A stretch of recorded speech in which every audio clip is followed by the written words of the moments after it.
Ya de regreso una vez más con pequeños detalles al inicio de nuestra transmisión, y gracias por la oportunidad que tenemos de estar juntos una vez más compartiendo cuanto compartimos, nos agrada, lo que es nuestra vida, en donde gira nuestra prioridad.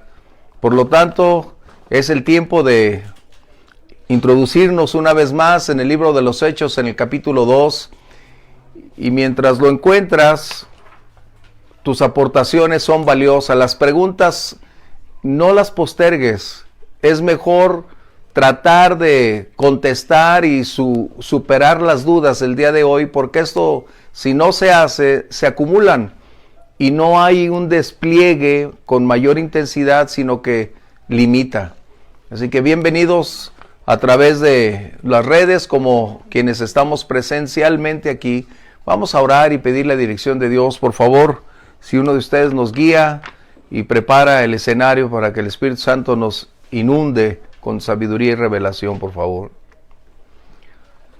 Padre, te agradecemos, Señor, Oh, por la Rey. oportunidad que nos das, mi Dios, de poder estar reunidos nuevamente para Te escudriñar exaltamos. tus escrituras, Señor. Pedimos que tu Santo Espíritu, Señor, oh Padre, crea en nosotros, Señor, cada día más hambre y sed de conocer y obra, aprender, Señor. pero sobre todo de Haz tu obedecerla, obra, mi Padre, Dios. y aplicarla, Señor. Pedimos que a quienes están agregando, Señor, oh Padre bendito, Señor, también, Señor, seas con ellos, y que no solamente seamos oidores, Señor, sino hacedores de esta palabra. Padre, despierta en nosotros lo Gracias, que mi Dios. parece que ha estado adormecido, Señor, que es anhelar, Señor, la presencia de tu Espíritu, sobre todo Gracias, que Dios. podamos desarrollarnos en los dones, mi Dios. Te lo pedimos y te damos gracias. Gracias. Sí, Señor. Amén. Los versos 12 y 13 de este capítulo 2, permíteme leerlos, que nos va a permitir introducirnos hacia el resto de lo que es importantísimo para nosotros. Verso 12, y estaban todos atónitos, perplejos, diciéndose unos a otros, ¿qué quiere decir esto? Mas otros, burlándose, decían, están llenos de mosto. En otras palabras, estaban diciendo, lo que presenciamos está bajo una condición de ebriedad. Recuerda, eran 120 donde había hombres y mujeres. Y los ahí reunidos, al escuchar todas aquellas maravillas, aquella declaración en sus propias lengua natal, les sorprendió.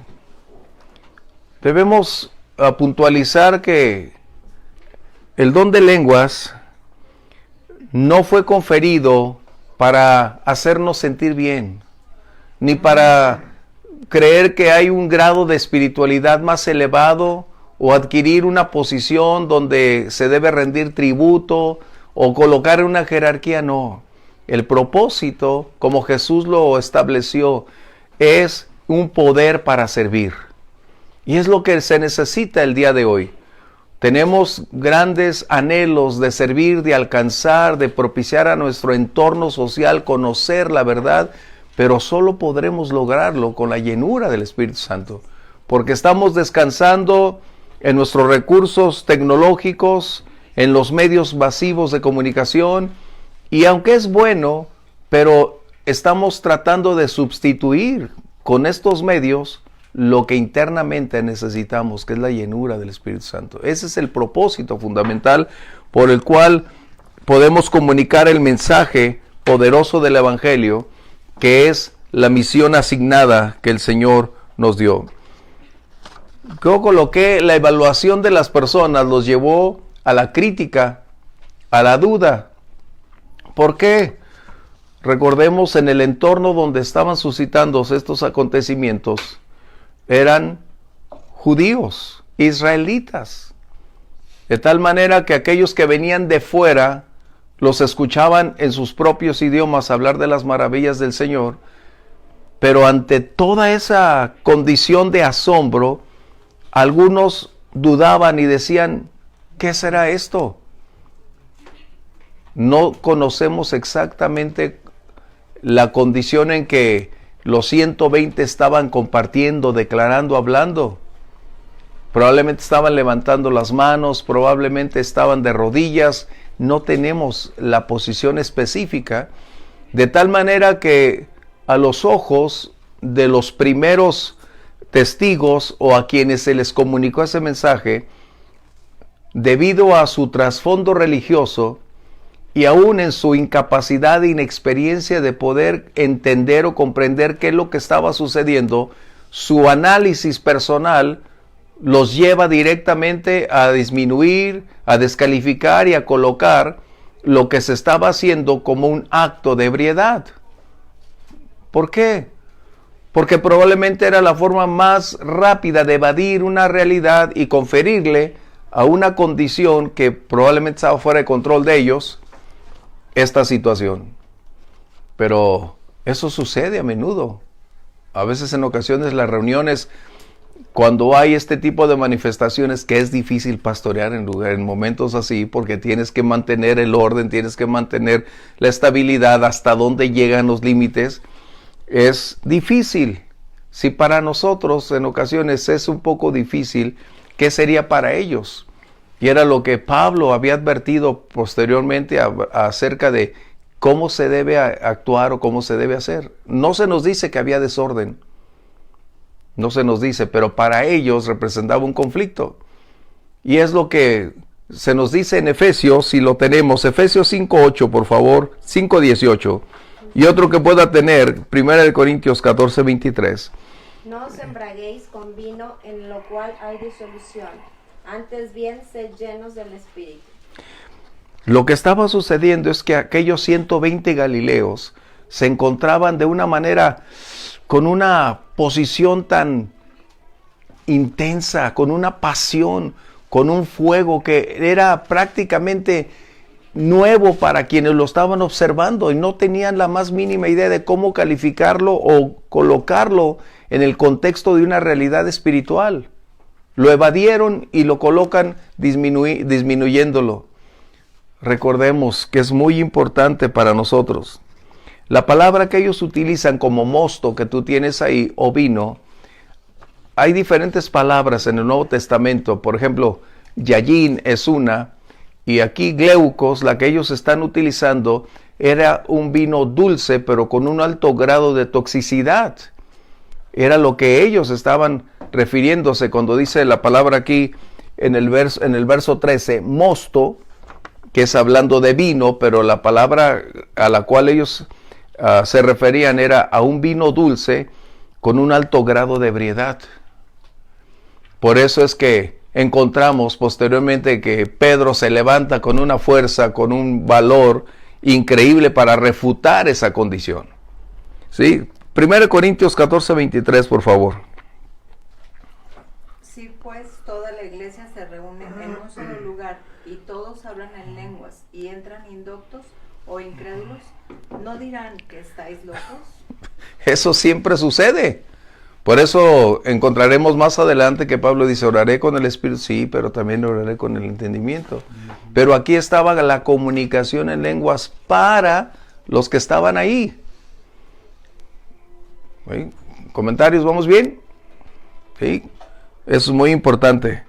Así que ahora pasamos a lo que sucede en el verso 14, acompáñame. Entonces, después de estas aclaraciones, Pedro, poniéndose en pie con los 11, alzó la voz y les habló diciendo, varones judíos, y los que habitan en Jerusalén, esto sea notorio, y escuchen mis palabras, porque estos no están ebrios como ustedes suponen, puesto que es la hora tercera del día. ¿Qué estaba sucediendo? Lo primero que debemos notar es que el más débil creyente, cuando es lleno del Espíritu Santo, es como un león valiente, con el fuego, con el poder, con la llenura del Espíritu Santo. Es la diferencia. Cuando un creyente, por más pequeño, por carente de conocimiento, por más débil que pueda ser, cuando el Espíritu Santo viene e inunda a un creyente, lo hace un valiente enormemente a causa de quien está en él y fluye a través de él. Eso es lo que nos podemos percatar y dar cuenta. Pedro siempre fue impulsivo. Pedro siempre mantuvo esa actividad o esa acción de ir hacia adelante. Pues, ¿qué esperábamos? Era marinero. Era un hombre que siempre estaba acostumbrado al maltrato. Pero ahora, cuando son llenos del Espíritu Santo, nos damos cuenta que hay cambios, que hay una transformación. Y lo que sucede nos da precisamente una claridad de las palabras previas que Jesús había dicho en el capítulo 10 de Mateo. ¿Sí? Pero vamos entonces, dice, poniéndose en pie con los 11, les habló diciendo lo que estaba aconteciendo.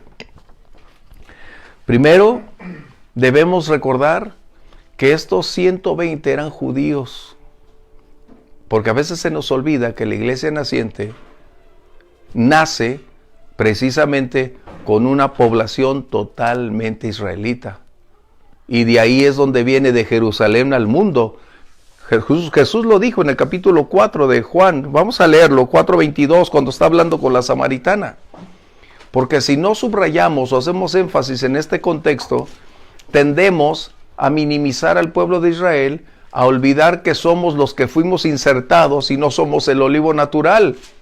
Cuando en realidad debemos estar agradecidos de que por esa condicionante nosotros fuimos colocados ahí porque estábamos dentro del plan de Dios. Pero no podemos ignorar que la iglesia, incluso los padres de Jesús, Jesús mismo es de origen judío, hablando terrenalmente. ¿Sí? Porque a veces ya se nos olvida el día de mañana y colocamos una posición contraria. Juan 14:22, por favor. 4:22, ¿no? Sí, Juan 4:22. Dice, vosotros adoráis lo que no sabéis. Nosotros adoramos lo que sabemos, porque la salvación viene de los judíos. Esto es algo que el mismo Señor Jesús confesó, declaró, porque ese era el propósito de Dios desde el principio. Que el pueblo de Israel conociera a Dios, caminara con Dios y fuese su embajador o sus heraldos para conducir al mundo a conocer al Mesías.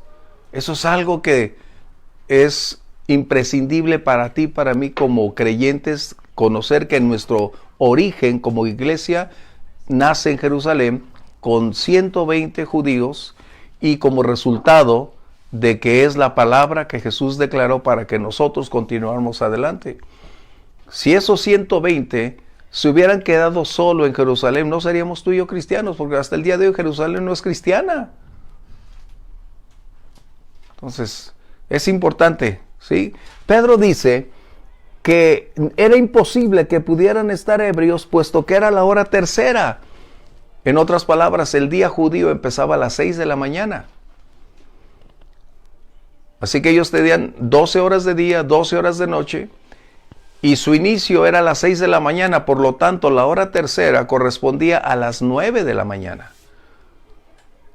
Ahora sí que no sabemos si toda la noche estuvieron en el aposento alto orando, o a qué horas fue el momento, si a las 6 que ellos empezaron a llegar, pero el punto principal es que cuando sucede esta condición, los ahí reunidos que iban a ir al templo a festejar la celebración, se encuentran con este escenario y dice Pedro, hey, estos no pueden estar ebrios, es demasiado temprano.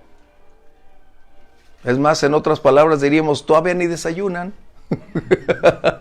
¿No? Todavía ni desayunan para entrar en ese contexto. Pero ¿qué sucede? A mí me impacta cómo es que Pedro se levanta y toma la iniciativa y no hace una retrospectiva o da un giro para mirar hacia atrás y decir, ¿cómo puedo compartir? ¿Qué puedo decir? ¿Cómo puedo afrontar esta situación? ¿O cómo puedo hacerle saber lo que está aconteciendo? Por eso es necesario. Vamos a lo que el Señor Jesús años antes dijo en Mateo 10, versos 19 y 20, por favor.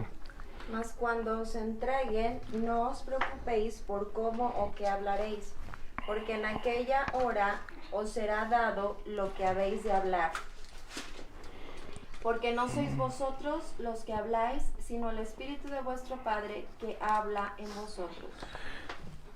En otras palabras, cuando fueron llenos del Espíritu Santo, ya estaba ahí todo ese enorme potencial para que en un momento determinado no fuese Pedro, su erudición, su capacidad o su habilidad. Era la persona del Espíritu Santo colocando ese poderoso mensaje, o agregaríamos un milagroso mensaje, porque no era la extracción natural de Pedro. Era quien estaba ahora en Pedro propiciando comunicar, explicar lo que estaba aconteciendo. Eso también debemos nosotros considerarlo, porque el día de hoy algunos toman este texto y dicen, entonces ¿para qué nos preparamos? Mejor llegamos al lugar y que el Señor hable por nosotros. No, eso no evade nuestra responsabilidad.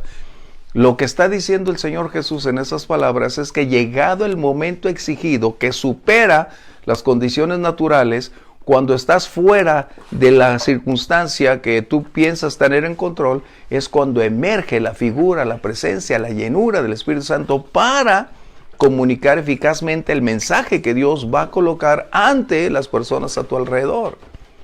Qué impactante, ¿no? Y eso es lo que nos sucede a veces. En ocasiones cuando tú eres llamado o cuando una situación repentina acontece y dices, ¿y ahora qué?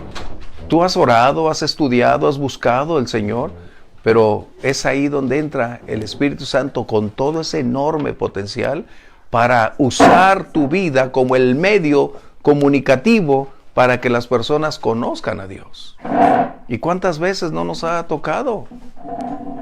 Simplemente a veces que un funeral o algo repentino y tú ya has orado, tienes contacto con la palabra, te preparas para otros escenarios, pero cuando llega algo que no tienes programado y es el momento, es donde dice el Señor, no te afanes por estar pensando que vas a... Ahí es donde el Señor nos permitirá. Y vemos en Pedro el cumplimiento literal de esta palabra.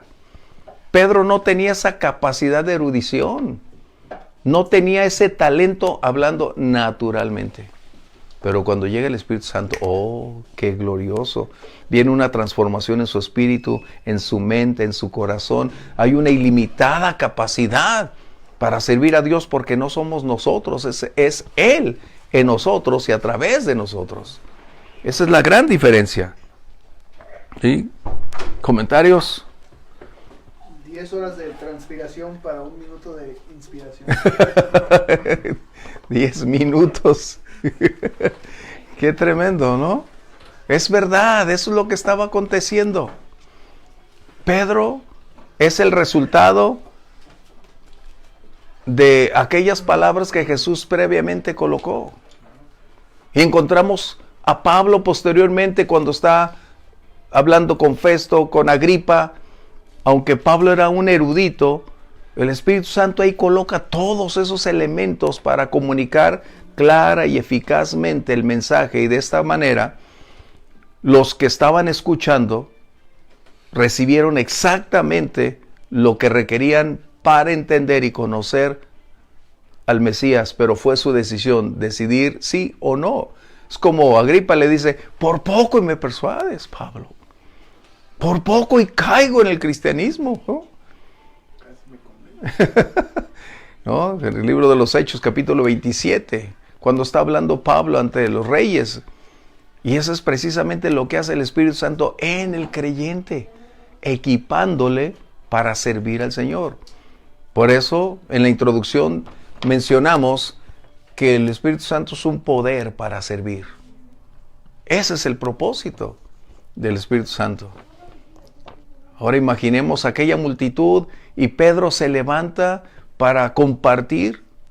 Como reitero, Pedro era un impulsivo, un hombre con un alto grado de fiereza, pero ahora había una transformación en él, que había ahora un valor, un enorme valor para compartir, pero con un alto grado de amor y con una revelación y un impacto en la palabra, como decimos, era una palabra ungida, una palabra dirigida por el Espíritu Santo para tocar los corazones, para impactar las vidas. Y es que el milagro más grande es cuando el Espíritu Santo usa a una persona, prepara los corazones para recibir esa palabra, se abre ese momento y se vuelve un canal donde ambas partes pueden converger para reconocer que el Señor es el Dios de toda gracia. ¿Sí? Comentarios. ¿Vamos bien? Sí. Así que entonces, Pedro ahora, en su primer sermón, todavía no llegamos al momento cumbre del sermón, pero lo que Pablo ahora se enfila es en explicar lo que estaba aconteciendo. Vamos a leerlo una vez más. Verso 15. Porque estos no están ebrios, dice aquí, como ustedes suponen, puesto que es la hora tercera del día. Y la explicación, la fuente donde procede, mas esto es lo dicho por el profeta Joel. En los últimos días, dice Dios, derramaré de mi espíritu sobre toda carne. Sus hijos, sus hijas profetizarán, sus jóvenes verán visiones y sus ancianos soñarán sueños. Pedro está explicando que lo acontecido ante aquella multitud a través de los medios que fueron los 120 para compartir esa gloria, ese mensaje, esa alabanza del Señor, a que cada uno de su origen y nacionalidad pudiera entender, comprender lo que estaba aconteciendo. Su experiencia de todos los religiosos reunidos no era capaz de reconocer, puesto que nunca había suscitado una situación de esa naturaleza. Su religiosidad estaba demasiado limitada para poder comprenderlo. Así que ahora Pedro trata de colocar la fuente donde procede, el origen y los porqués de ese momento. Así que el primer sermón de Pedro primero va dirigido a la explicación de lo que está sucediendo y quién es quien hace posible que se produzcan todas estas condiciones bajo un esquema totalmente bíblico. Por eso es que Pedro cita el libro de Joel para colocar la base que sustenta las acciones que están aconteciendo o acontecieron como el principio de todas las cosas. ¿Vamos bien? Dice entonces Joel, que es lo que leímos en el verso 17, derramaré de mi espíritu sobre toda carne, y sus hijos, sus hijas harán esto. ¿Qué está sucediendo entonces? Lo que dice el libro de Joel, capítulo 2, 29, y lo que estamos leyendo en el verso 16 al 18, nos está colocando ahora en el sustento de lo que Dios había decretado hace cientos de años, que un buen día esto sería una realidad palpable, una realidad que todos tendrían acceso, pero habría un tiempo para ese cumplimiento. Y ahora, en el tiempo de Pedro, cuando sucede en Pentecostés, se iniciaba el principio del cumplimiento de esta promesa. ¿Comentarios? ¿Aportaciones? Es importante que esto lo podamos colocar. ¿Ok? Hay algo que es necesario señalar. Vamos a leer el libro de Joel. Si alguien lo tiene, por favor. 2:29. Y también sobre los siervos y sobre las siervas derramaré mi espíritu en aquellos días. Pedro hace uso de un cambio, ahora inspirado por el Espíritu Santo, donde dice, y ellos, que dice, verso 18, sobre en aquellos días derramaré de mi espíritu y profetizarán. Esto no viene en Joel. Esto no está en la declaración de Joel como profecía. Pero ¿qué estaba sucediendo entonces? Pedro, ahora como el vehículo, el medio de comunicación que el Espíritu Santo está colocando, da el contexto para propiciar cuál es el origen de todas estas condiciones o evidencias que se estaban palpando en ese momento, pero se agrega un elemento. Pedro hace referencia cuando dice, y ellos profetizarán, reitero, no está en el libro de Joel, pero ¿qué está sucediendo? que esta es una de las partes más importantes en el contexto bíblico, porque una vez más vuelve a estar en el escenario de la vida espiritual la profecía. Recuerden, hubo un silencio de prácticamente 500 años desde el Malaquías al nacimiento de Jesús. Y ahora vuelve una vez más a colocarse como un alto punto de prioridades, que la vida espiritual conlleva una vida de profecía, o que esa palabra profética va a estar incluida dentro de lo que hoy la iglesia estaba experimentando.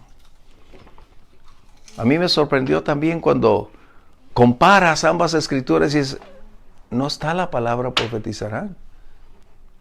Pero el autor de Joel es el mismo autor en el libro de los Hechos. No hay una contradicción, hay una complementación. ¿Vamos bien? Porque a veces no hay una no es una contradicción, porque es el mismo autor y ahora está ampliando el contexto para propiciar el desarrollo al cual los judíos no podían hacer, pero ahora la iglesia es quien la realizará a favor de este contexto. ¿Sí? ¿Comentarios? Bien. Aquí nos vamos a detener un poquito en lo que dice Joel. Vamos a seguir leyendo Joel, por favor. Lo que dice Joel. 2:29 en adelante. ¿Quién lo tiene? Y daré prodigios en el cielo y en la tierra, sangre y fuego y columnas de humo. El sol se convertirá en tinieblas y la luna en sangre antes que venga el día grande y espantoso de Jehová. Y todo aquel que invocare el nombre de Jehová será salvo, porque en el monte de Sión y en Jerusalén habrá salvación, como ha dicho Jehová, y entre el remanente el cual él habrá llamado. Recuerden, Pedro está citando la profecía de Joel, y aquí es donde debemos hacer un paréntesis, puesto que lo que está diciéndose es que el principio o el inicio de la promesa o de la palabra profética en Joel se estaba cumpliendo inicial y parcialmente. Eso tenemos que considerarlo. Inicial y parcialmente.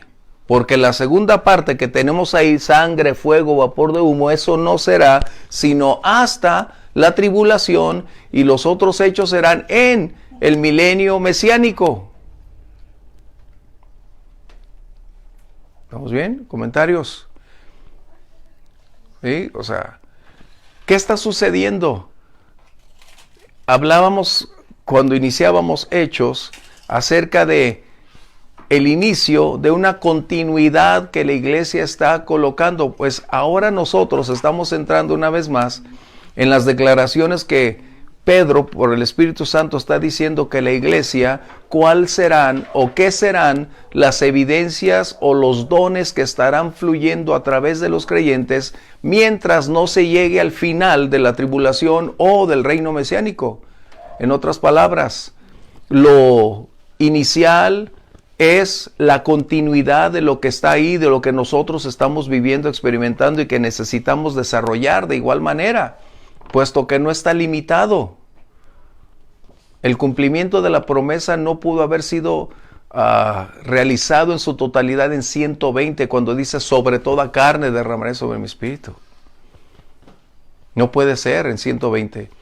Ya en el Antiguo Testamento el Señor había declarado por diversos profetas, Isaías, Jeremías, Ezequiel, que Él derramaría de su espíritu sobre toda carne, colocaría en los corazones sus leyes. Él hablaba ya previamente de un derramamiento individual, así como el Señor Jesús había declarado anteriormente en el libro de Juan capítulo 14, 15 y 16, diciendo que vendría el Espíritu Santo y los equiparía, les revelaría, estaría con ellos y en ellos para llevarles a una vida plena y abundante. ¿Vamos bien?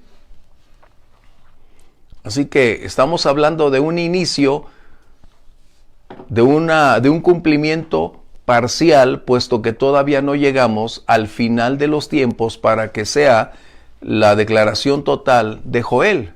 Eso se cumplirá a quienes les toque vivir en la tribulación, que yo no quiero estar ahí, y quienes se queden para ese tiempo. ¿Sí? Comentarios. En otras palabras, lo que Pedro está declarando acerca de visiones, acerca de sueños, de profecías, son condiciones que continúan y mantienen su vigencia el día de hoy. Si se hubiera completado la palabra profética en Joel, no estaríamos tú y yo aquí. Así de sencillo. Se habría completado el ciclo donde Israel tuvo que haberse arrepentido para entonces entrar en pacto una vez más con el Señor y habérsele perdonado todos sus pecados, disciplina, y posteriormente venía el Mesías. Pero eso que todavía no sucede. Tú y yo esperamos los tiempos que vienen adelante. Y aquí surgen entonces varias preguntas. Por ejemplo, entonces, si se cumplió en parte la palabra profética, ¿significa que ya no hay oportunidad de experimentar los dones que están mencionados ahí? ¿O lo que el Espíritu Santo haría a través de los creyentes? Hay una escritura que a mí me ha impactado siempre. Y vamos a hablar de 1 Corintios 13:10, por favor. Recuerden, estamos hablando de lo que nosotros experimentamos parcialmente. ¿Sí? Lo que es parcial es porque no está en el rango de completarse. Está en el proceso de ir adquiriéndose hasta y solo hasta llegar al punto final. Pero cuando tú das el inicio y hay una continuidad, puede ser pausada, puede ser a prisa, pero todavía no llega al lugar donde es la meta total, donde todo concluirá. Estamos en un proceso. 1 Corintios 13:10, por favor. Mas cuando venga lo perfecto, entonces lo que es en parte se acabará. A ver, por favor, una vez más, que no lo entendí. Yo tampoco.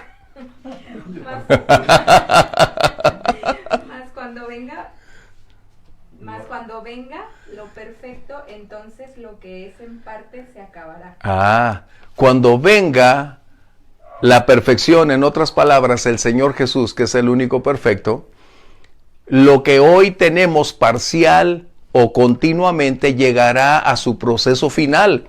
Mientras tanto, tenemos la vigencia en cada una de esas esferas donde los dones del Espíritu continúan con toda amplitud, fluyendo con toda libertad, puesto que no hay ninguna limitante. El requisito para concluir dice, hasta que venga lo que es perfecto.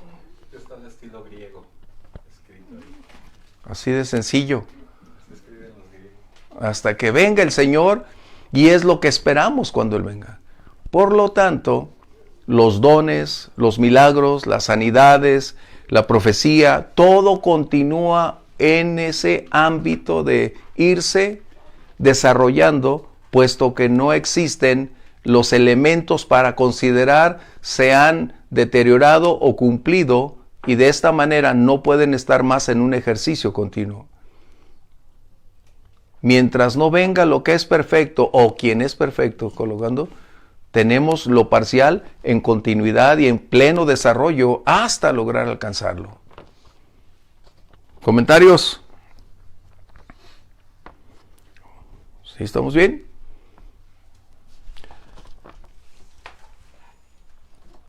Así que tenemos entonces que colocar nuestra mirada en que ese cumplimiento parcial, cuando Pedro hace énfasis ante aquella multitud, no está limitando o impidiendo que el fluir del Señor sea colocado bajo ciertos parámetros que limiten o impidan que continúe. Por el contrario, agrega una área adicional donde la iglesia sigue edificándose, la palabra profética. Y está ahí.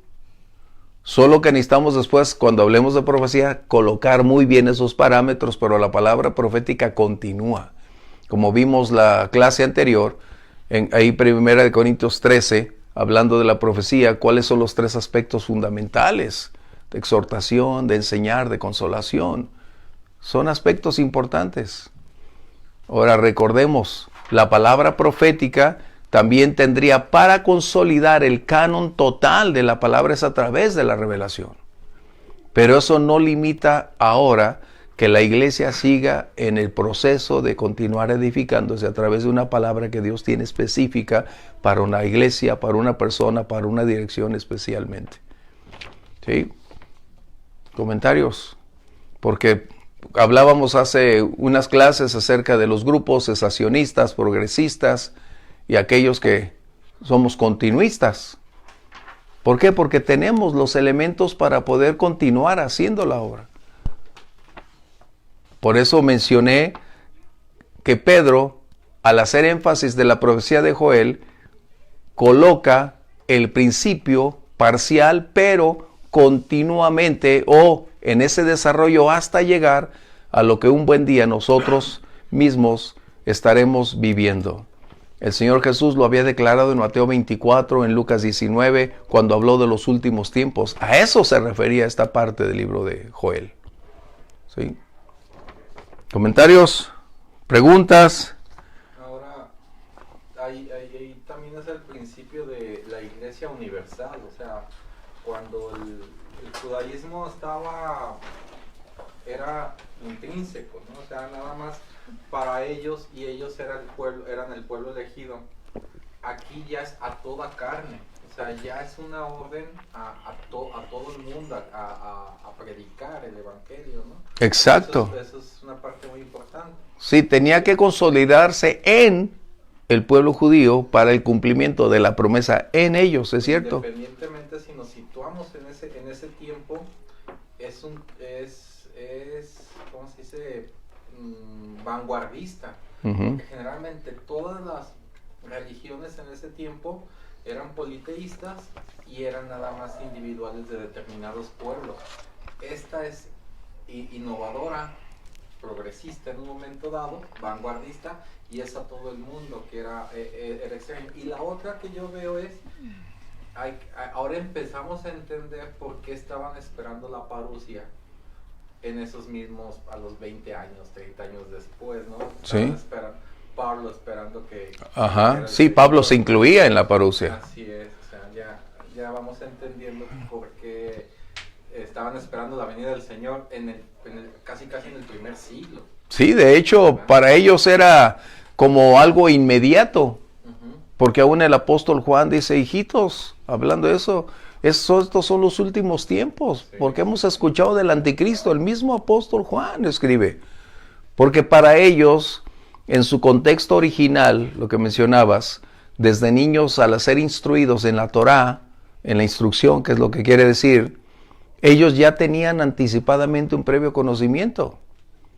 Pero ahora con la llenura, la dirección del Espíritu Santo, ahora lo que conocían en parte se había convertido ahora sí en una amplitud, y bajo esa dirección ahora caminaban en la senda donde el final para ellos estaba cerca. Es lo que nosotros también en ocasiones decimos, el Señor está cerca. Cada vez que vemos un evento o escuchamos algo decimos, ¿por qué decimos el Señor está cerca?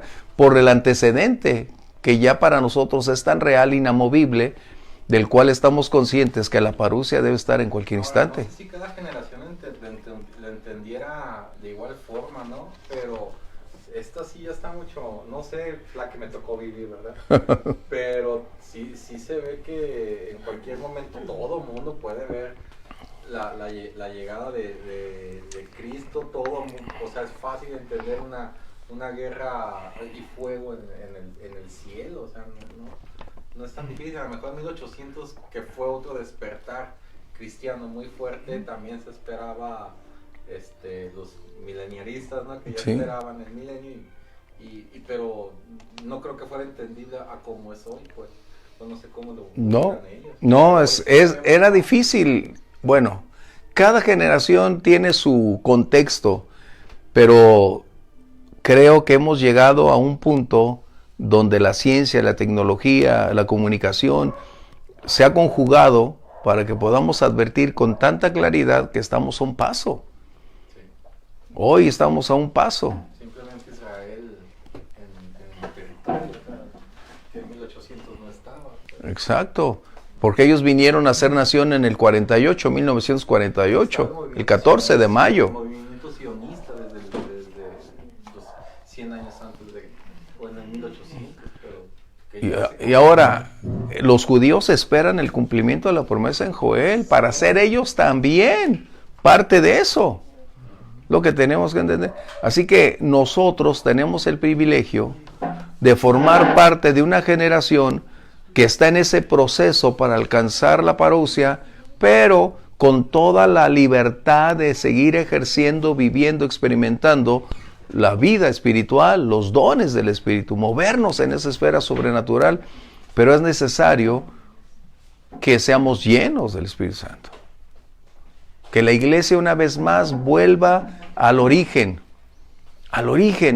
que es decir, nació bajo la llenura, la dirección, el cuidado del Espíritu Santo, y es lo que también el día de hoy necesitamos. Hay que hacer un énfasis. Las lenguas no son el poder. Las lenguas es la evidencia de quien está ahí y quien tiene la capacidad para hacer que las cosas cambien. ¿Sí? Qué excelente comentarios. Así que entonces, lo parcial limita la plenitud del Señor. No. Lo parcial simplemente está dando evidencia de un inicio hacia un proceso donde habrá hoy continuidad hasta llegar al punto máximo donde se cumpla la totalidad de la promesa. ¿Vamos bien? ¿Sí? ¿Comentarios? No sé si tenemos comentarios de quienes están ahí escuchando. Sería grato poderlo tener, porque los milagros no concluyeron en la era apostólica.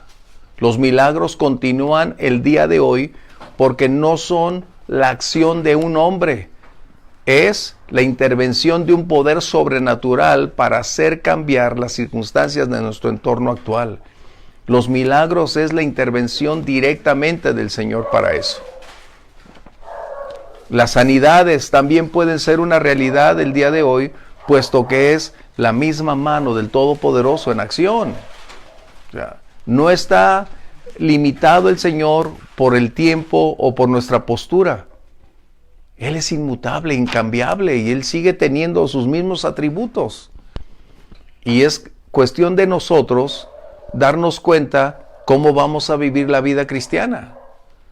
Si tenemos la perspectiva de que ya no están en operación, es nuestra responsabilidad y nuestra esfera de acción será limitada.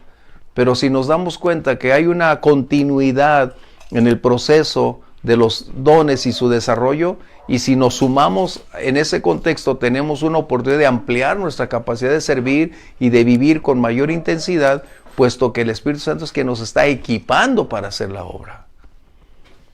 ¿Sí? Hay algunas posturas en este contexto que no las colocamos aquí por cuestión de tiempo, pero algunos creen que lo que está diciendo Pedro en relación con Joel es simplemente unas similitudes condicionantes, pero no el cumplimiento de la promesa. Y respetas esa postura. En alguna posición de ciertos teólogos o eruditos cristianos colocan esta posición, Raire y algunos, decir que no es el hecho contundente, simplemente es una similitud de la cual se habla, pero nada tiene que ver con el inicio de Pentecostés. Otros, en su posición, establecen que Pedro simplemente está haciendo una declaración para algo que no puede ser compatible con lo que anteriormente está escrito. O sea, son diferentes posturas que están ahí, pero no es tan importante, simplemente es bueno conocerlas y respetarlas, porque eso es importante. Pero para nosotros el propósito de estudiar la palabra es para caminar en armonía y caminar en base a lo que Dios dice que continúa vigente. ¿Sí? ¿Estamos bien? Eso es lo que nos interesa, caminar bajo esa dirección y seguir tratando, como decía Pablo en Corintios, anhelad los dones. Esa debe ser parte de nuestra vida, de nuestra historia. Si realmente ya no fuesen una realidad o no estuvieran disponibles, Pablo hubiera dicho, ni se preocupen, ni se molesten, ni busquen, porque ya no hay oportunidad. En cambio, guiado por el Espíritu Santo, escribe esta gran verdad en el capítulo 13. En parte, o lo que es en parte, continúa vigente hasta que venga lo perfecto. En otras palabras, hasta que venga lo completo, hasta que se haga el todo. Solo y hasta entonces, lo vigente, lo parcial concluiría. Por lo tanto, lo que inició y se cumplió parcialmente sigue vigente, porque es una continuidad de la obra que el Señor nos ha mandado a vivir y hacer. ¿Sí? ¿Comentarios? Es que para nosotros, los seres humanos, que somos tan, pero tan temporales, Exacto. se nos dificulta tanto entender lo atemporal de Dios. Uh-huh. O sea, cuando le dices a una persona, fuiste salvo, estás siendo salvo y serás salvo, la gente dice, pero entonces no está concluido. Espérate, o sea, hay un principio, un inter y un después, pero no lo alcanzamos a entender, y eso es en todas las profecías, en todas las partes de los textos. Uh-huh. Hay un tiempo antes, un tiempo durante y un tiempo después. Sí. Pero nosotros como queremos definir las cosas como nuestra hora o como nuestro día, que es que tiene que terminar y es que ya debe de haber concluido. Sí. Ahí es donde nos friqueamos en nuestro cerebrito, porque la realidad es que no alcanzamos a entender por qué lo perfecto todavía no. O sea, entonces estamos ahí, pero nos cuesta mucho trabajo. Sí. Ahora, no es motivo de disputa entre cristianos. O sea, No debería. No debería, exactamente, porque pues ahí tenemos el tema de la predestinación, ¿no? Ajá. Que es atemporal en un momento dado, mientras nosotros vivimos en la temporalidad. Exacto. ¿Verdad? Entonces, pero yo creo que los fundamentos básicos tienen que estar ahí, ¿no? O sea, que resucitó, que es Dios, que se hizo hombre y que ha cumplido pues, muchísimas. Así es. Eso debería ser el punto fundamental que nos debe unir. Hay algunas cosas que no son doctrinalmente críticas como para desunirnos, pero en esencia el nacimiento virginal del Señor, su obra completada en la cruz del Calvario, su resurrección corporal, o sea, eso es lo que nos da la certeza, la seguridad de que una vez, como dice Hebreos, y para siempre su sacrificio, o sea, ya no hay más. Entonces, esos son lo que nos une. Y las diferencias que no deberían existir, puesto que son posturas que vamos adquiriendo nosotros. Cuando el apóstol Pablo dice en el libro de Efesios, hasta que todos lleguemos al nivel, a la estatura. O sea, en otras palabras, que todos deberíamos ir desarrollando una capacidad de comprensión cada vez mayor, superior, hasta lograr unirnos en ese sustento de una estatura que comprende y vive de igual manera. Por ejemplo, no encontramos diferenciación entre los discípulos. No hay ninguna diferencia en postura, excepto cuando Pablo aparece en el escenario para compartir a los gentiles directamente. Pero previamente el Espíritu Santo ya había hablado con Pedro en el capítulo 10 para decirle acerca de Cornelio. Aquella revelación de aquel lienzo que descendía, el Señor tuvo que tratar con Pedro previamente para tratar con su teología limitada y erradicar ese sustento que ellos como antecedente religioso cultural tenían para establecer lo que Dios tenía más grande. Lo que mencionaba Adrián, lo que tú estabas mencionando, es más amplia nuestra capacidad en Dios que lo que nosotros podemos ver. Y nos colocamos en un contexto limitado, colocándonos apellidos, colocándonos posturas, cuando en realidad deberíamos ir a la meta. Por eso el apóstol Pablo dice, porque su ser interior se renueva de día en día. O sea, todos deberíamos llegar, pero al final tenemos diferencias que debemos respetar. Y no deberíamos llegar al impacto de rozar o tener una condición álgida, ¿no?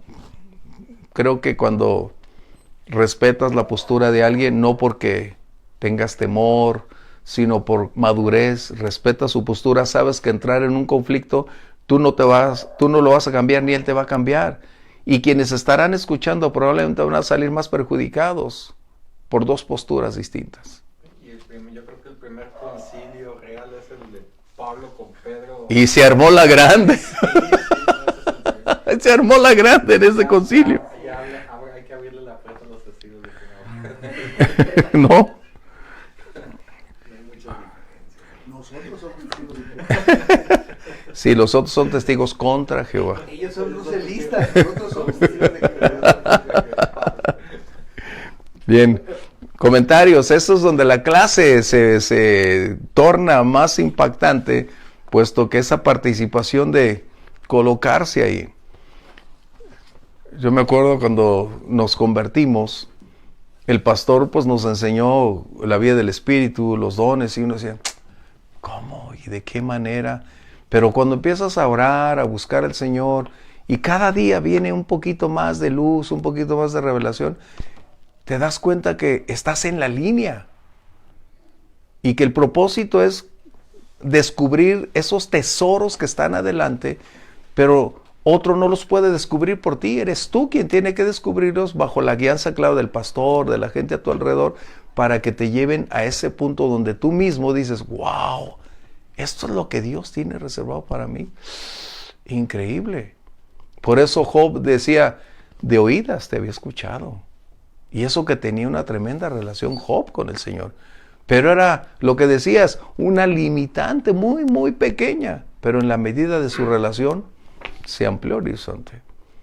Y aunque a veces criticamos a Job por decir, ay Job, tenía Job un enorme conocimiento de Dios en cierta manera, porque para poder decir, Dios da y Dios quita, y no adjudicó ningún despropósito, permíteme decirte que estaba en un nivel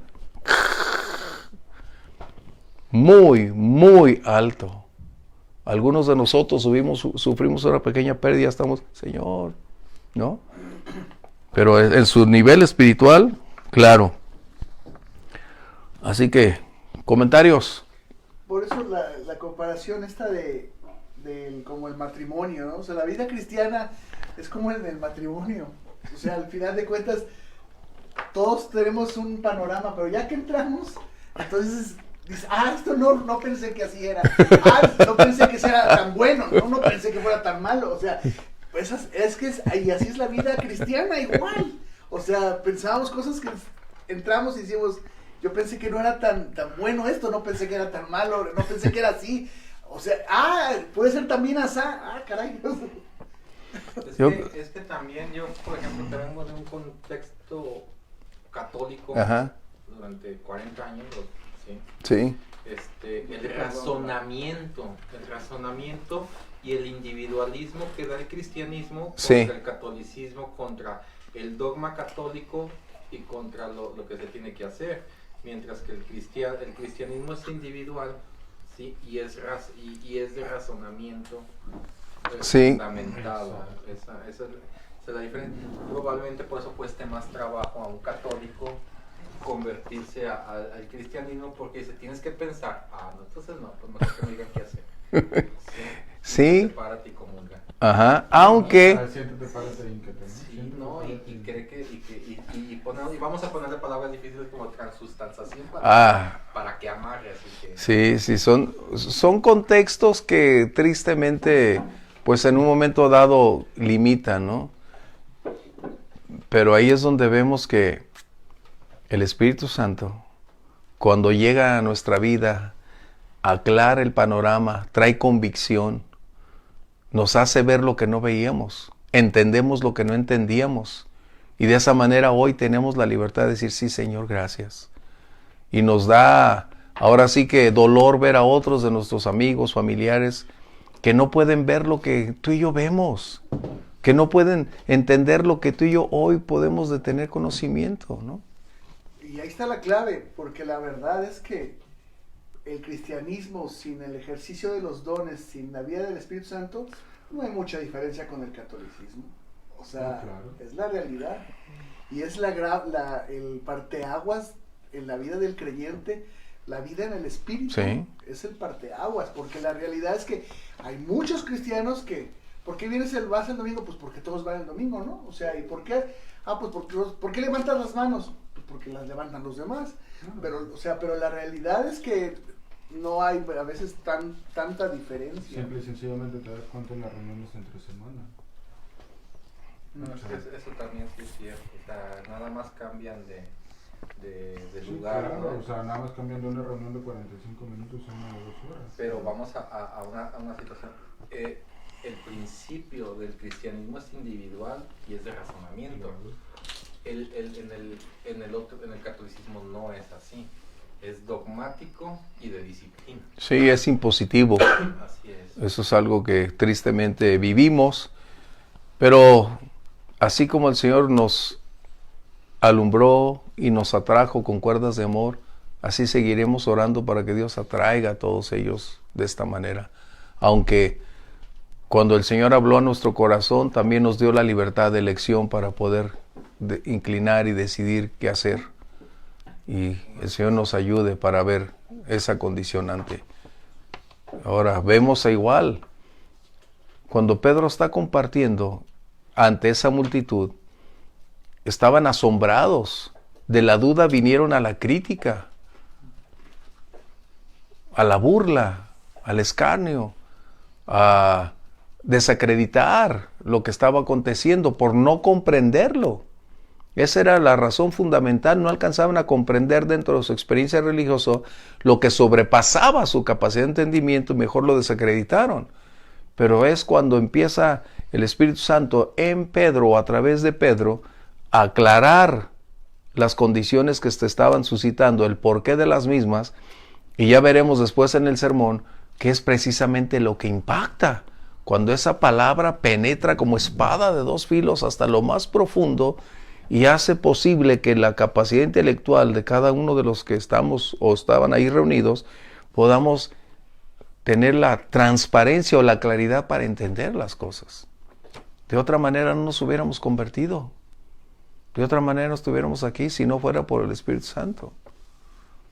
Y el ejercicio de esa vida espiritual es a la que somos llamados. Por eso la continua exhortación en la palabra es: vivan en el Espíritu, sean llenos del Espíritu, ser guiados por el Espíritu.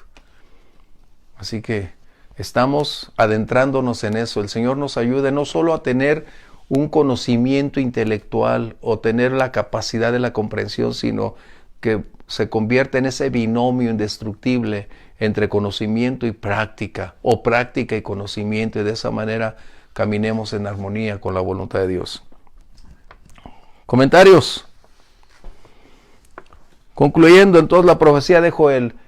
En Joel los versos que están ahí, en los 2, 30 y 31, se cumplirán en la tribulación, y los versos del 2, 28 y 29 tendrán su cumplimiento en el milenio.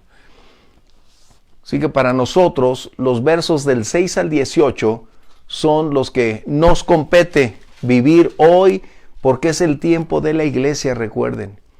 Los últimos días es un término que también se refiere a la iglesia.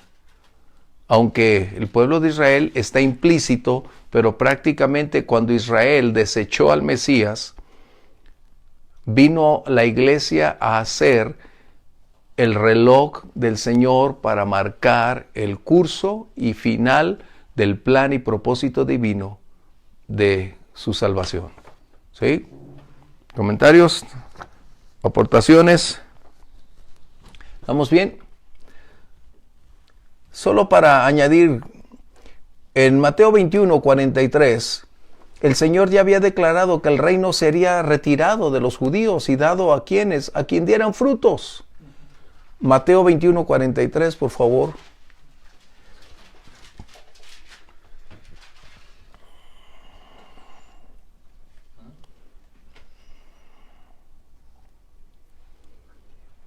Por tanto os digo que el reino de Dios será quitado de vosotros y será dado a gente que produzca los frutos de él. El Señor ya había anticipado a su mismo pueblo, les había advertido en reiteradas ocasiones que si no daban el resultado esperado, otros ocuparían su lugar. No serían desechados para siempre, pero sí el propósito del Señor no se limitaría porque su propio pueblo no estaba dispuesto a entrar en ese escenario. Recordemos, la obra es permanente, los obreros son temporales, el plan de Dios continúa para siempre. Ya sea que estemos a favor o estemos en contra, pero el Señor va a continuar haciendo su obra con nosotros o en contra de nosotros, o nosotros en contra, pero el Señor va a cumplir su propósito. Pero qué mejor que como hoy tú y yo podemos estudiar y decir, Señor, ayúdanos a caminar de esa manera. Anhelando la vida espiritual, sí, porque ese es el secreto de estar de pie. Porque el Espíritu Santo es quien nos sustenta, equipa, fortalece, prepara, dirige. Es el que propicia nuestro desarrollo y crecimiento, nuestra madurez. Está directamente ligada con ese contexto. Así que el Espíritu Santo es quien dirige prácticamente el curso hoy de la iglesia. Necesitamos movernos en esa línea donde Él sigue llevándonos. ¿Por qué? Porque Jesús dijo que el Espíritu Santo tomaría de lo de Él para glorificarlo a Él. En otras palabras, el Espíritu Santo no nos va a llevar por otra senda donde el Espíritu Santo sea glorificado sin Jesús. Ni tampoco nos llevará el Espíritu Santo para decir, miren, yo soy el Espíritu Santo, yo tengo todo. No, el propósito del Espíritu Santo es que conozcamos al Padre y exaltemos al Señor, porque ahí es donde sabemos que el Espíritu Santo nos está conduciendo prácticamente en esa línea. Es insustituible el Espíritu Santo, Él es Dios. Por eso cuando hablamos de la Trinidad siempre decimos gloria al Padre, gloria al Hijo, gloria al Espíritu Santo, ¿no? Siempre. Pero Jesús había dicho que el Espíritu Santo vendría para equiparnos en nuestro caminar para servirle.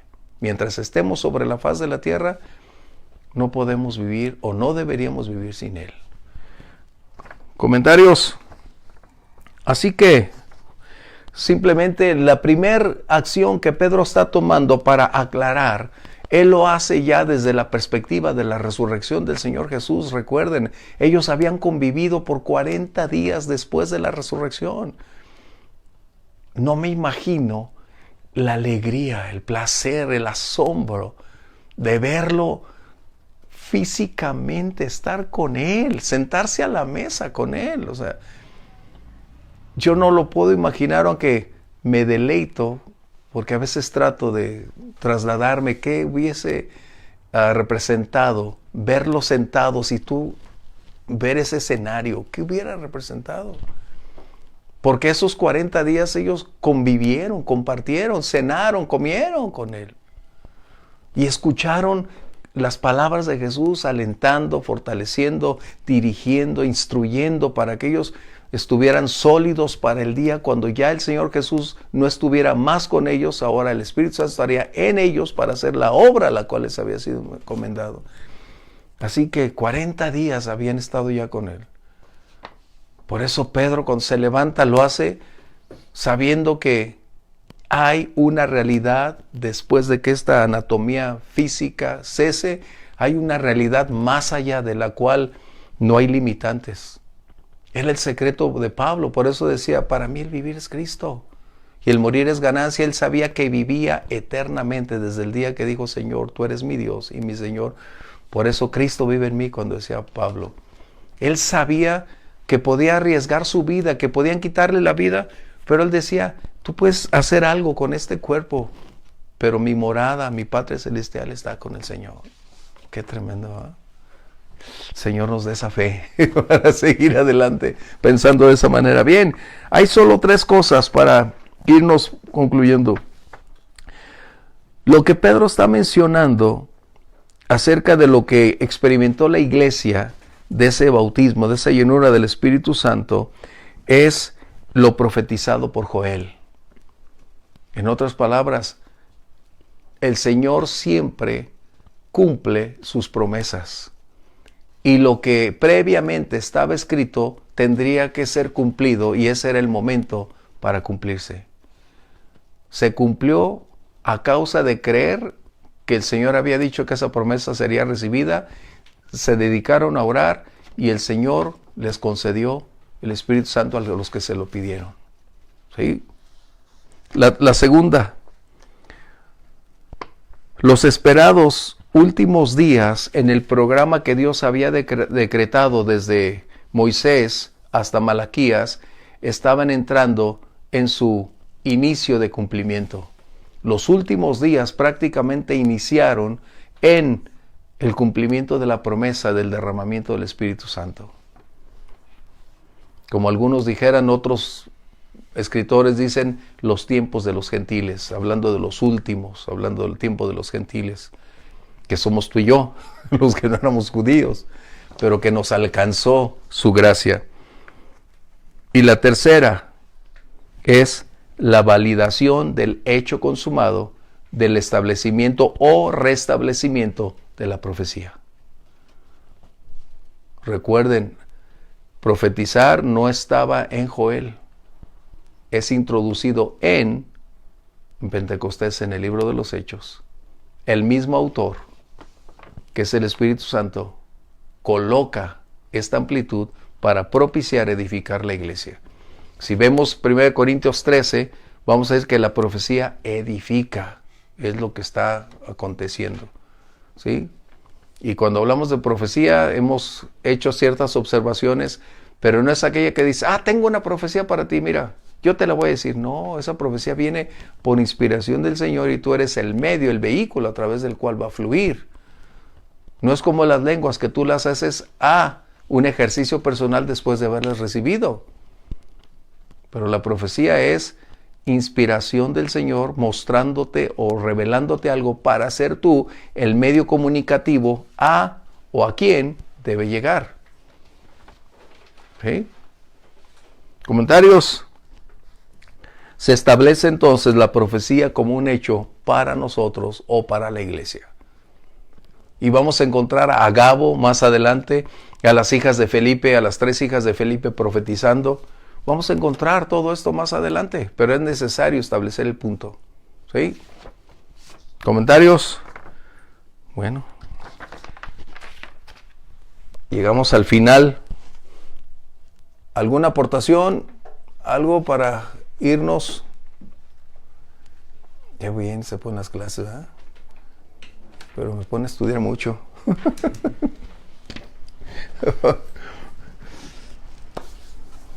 Comentarios, preguntas de quienes están con nosotros a través de internet.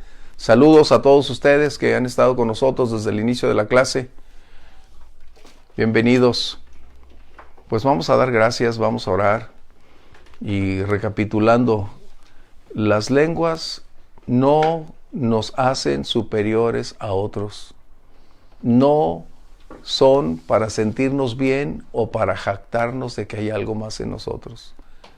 La Biblia dice que al que más se le da, más se le va a pedir.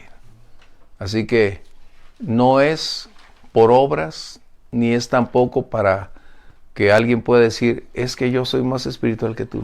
No. El Señor nos va a dar y nos va a llenar en la medida del hambre y de la sed que tengamos. ¿Sí? Porque el Espíritu Santo está disponible a todo creyente. No hay limitantes, no existen restricciones. No fue únicamente para el tiempo apostólico.